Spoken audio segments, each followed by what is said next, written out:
मेरे प्रिय आत्मन नमस्कार। डॉक्टर दिग्विजय शुक्ल, ज्योतिष विभागाध्यक्ष, गुरु गोरक्षनाथ संस्कृत विद्यापीठ, स्नातकोत्तर महाविद्यालय, गोरखनाथ मंदिर, गोरखपुर। शिवाज्ञान ज्योतिष समाधान चैनल पर स्वागत है। बंधुओं, हमारे श्रेष्ठ जनों का आशीर्वाद निश्चय ही फलीभूत होता है, जिसका परिणाम स्वरूप यदि मिट्टी को भी छूते हैं तो निश्चय ही सोना बन जाता है। बंधुओं, आइए एक दृष्टांत के माध्यम से इस पर विस्तृत चर्चा करते हैं।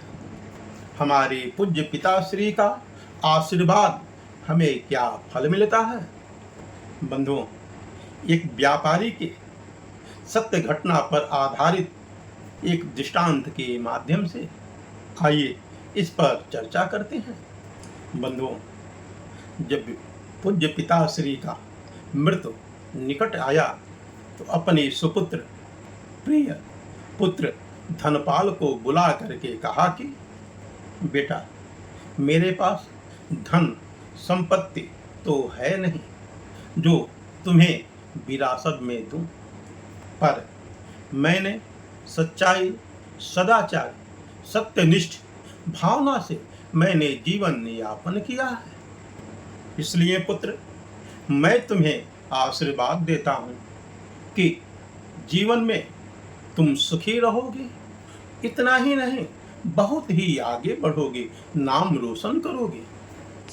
यदि तुम मिट्टी या धूल को स्पर्श भी करोगे तो निश्चय ही वह सोना बन जाएगी। पुत्र ने सिर झुकाकर पूज्य पिताश्री का पैर छूकर प्रणाम किया। पिताजी ने सिर पर हाथ रखकर आशीर्वाद दिया कि तुम खूब यश कमाओ। बंधुओं, जातस्य ध्रुवम मृत्यु के अनुसार पिता की कुछ दिन के बाद उनकी मृत्यु हो गई और इस शरीर का परित्याग कर दिए।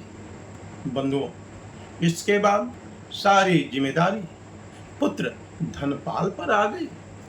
अपने परिवार एवं घर की खर्चे की चिंता उसे सताने लगी। सर्वप्रथम धनपाल ने एक छोटे से व्यापार से शुरू किया और वह व्यापार धीरे धीरे करके बहुत ही आगे बढ़ा। बंधुओं, कुछ दिनों के बाद पुत्र धनपाल की प्रतिष्ठित व्यापारियों में होने लगी। पुत्र धनपाल को विश्वास था कि पूज्य पिताश्री का दिया हुआ आशीर्वाद का ही प्रताप है कि मैं नित्य निरंतर आगे बढ़ रहा हूँ। धनपाल के एक मित्र ने कहा कि यदि आपके पिताजी के अंदर इतनी शक्ति थी तो वह स्वतः क्यों नहीं आगे बढ़ गए।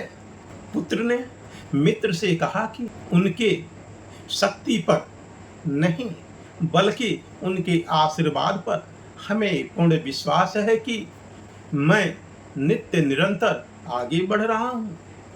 उस मित्र को लगा कि अपने पिता पर इस धनपाल को अत्यधिक घमंड हो गया है। उसको ऐसा विश्वास हो गया था कि मैं जिसमें हाथ लगाऊं आगे ही बढ़ूंगा। धनपाल अपने मित्र से कहा कि कोई ऐसा व्यापार बताओ जिसको करने मात्र से नुकसान या हानि हो। तब वह प्रिय मित्र ने कहा कि यदि आप यहाँ से लौंग का व्यापार प्रारंभ करके यदि विदेश भेजते हैं तो उसमें आपको अधिक लाभ होगा। परंतु मित्र ने सोचा कि यदि यह व्यापार करेगा तो उसको निश्चय ही हानि होगी। पुत्र धनपाल ने लौंग का व्यापार करना प्रारंभ किया। बंधुओं, जब धनपाल यहाँ से लौंग खरीद करके जहाज पर रख करके विदेश ले गया तो संयोगवश एक फकीर की हीरे की दी हुई अंगूठी बादशाह से खो गई। वहाँ के बादशाह से खो गई। वह अंगूठी बादशाह ढूंढ रहे थे। उस समय बादशाह की दृष्टि धनपाल पर पड़ी। धनपाल ने बादशाह को देखकर अभिवादन एवं प्रणाम किए। धनपाल ने पूछा कि सरकार आप क्या कर रहे हैं? बादशाह ने बोला कि हमारे हीरे की अंगूठी नहीं मिल रही है। धनपाल ने नीचे से मिट्टी उठाई और उस मिट्टी को उठा करके देखा तो उसमें बादशाह की हीरे की अंगूठी है।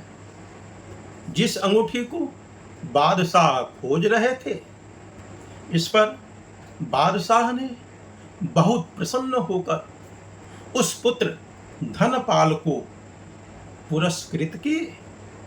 चूंकि धनपाल लौंग का व्यापार करने के लिए विदेश गया था तो विदेश में लौंग का उसे लाभ नहीं मिला।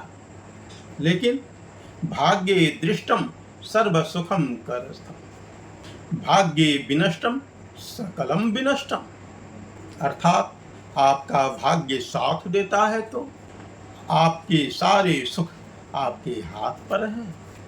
यदि भाग्य साथ नहीं देता है तो सारे फल इसके विपरीत मिलते हैं। ओम